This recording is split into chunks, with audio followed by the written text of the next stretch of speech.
Joe Tacopina is the New York attorney for Joran Sloot, and he joins us here in the studio this morning. Mr. Tacopina, good morning. Good morning, Maggie. Do you know where Joran is this morning? No idea. There are reports that he was spotted going into Chile and maybe traveling into Argentina. Do you have any idea if that's true? I really don't. You know, I've read reports, many reports in the last 12 hours in regards to this investigation, and I've seen inconsistencies already. And I hearken back to the last 5 years with the Aruba investigation, where time and again we've heard stories come out that turn out to be rumor or false facts. And I think you just have to be wary of that when you're dealing with Joran Sloot and this saga. In this case, though, you don't know if he's innocent or guilty. Oh, I certainly don't, and I want to be clear about that. I mean, I'm not taking a position that he's being wrongly accused, if he's being accused. I've heard that there's an arrest warrant. I've heard that there's not an arrest warrant.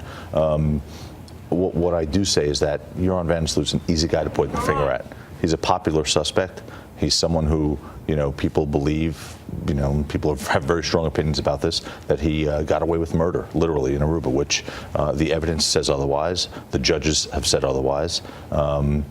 But he's someone who's easy to point the finger at. He wears a bullseye on his back. But a young woman was found murdered in his room, and police have said there's evidence linking him to the crime. An innocent person in that position, you would think, would be at the police station the next day saying, here's what happened, detail by detail, take my DNA, what do you want to know? Maggie, if true, again, when we say his room, things already in this story don't make sense to me. For instance, she apparently went missing Sunday. She apparently was last seen with Joran on Sunday. According to witnesses now, again, now we're dealing with live witnesses where, you really have to wonder if the credibility of those witnesses are intact or not. You have now stories or allegations where she's allegedly seen going into his room on Sunday night.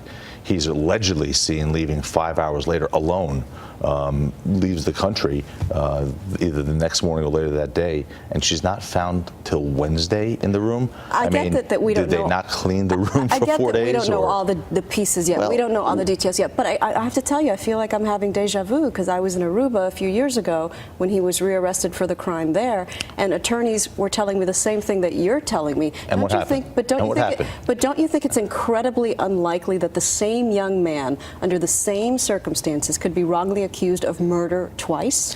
Well, yes, I do. Okay, I absolutely do. But again, I think we need to see these facts develop a little bit more.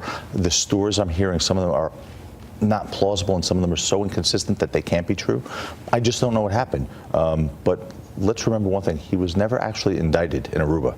He was held for investigation twice and detained and subsequently released. They didn't even have enough evidence to bring a charge against him. So I think we need to put that in perspective. All right, Joe Tacopina, thanks for your time. Okay, Maggie, thanks. Thank you. A lot happens early on The Early Show, weekday mornings on CBS.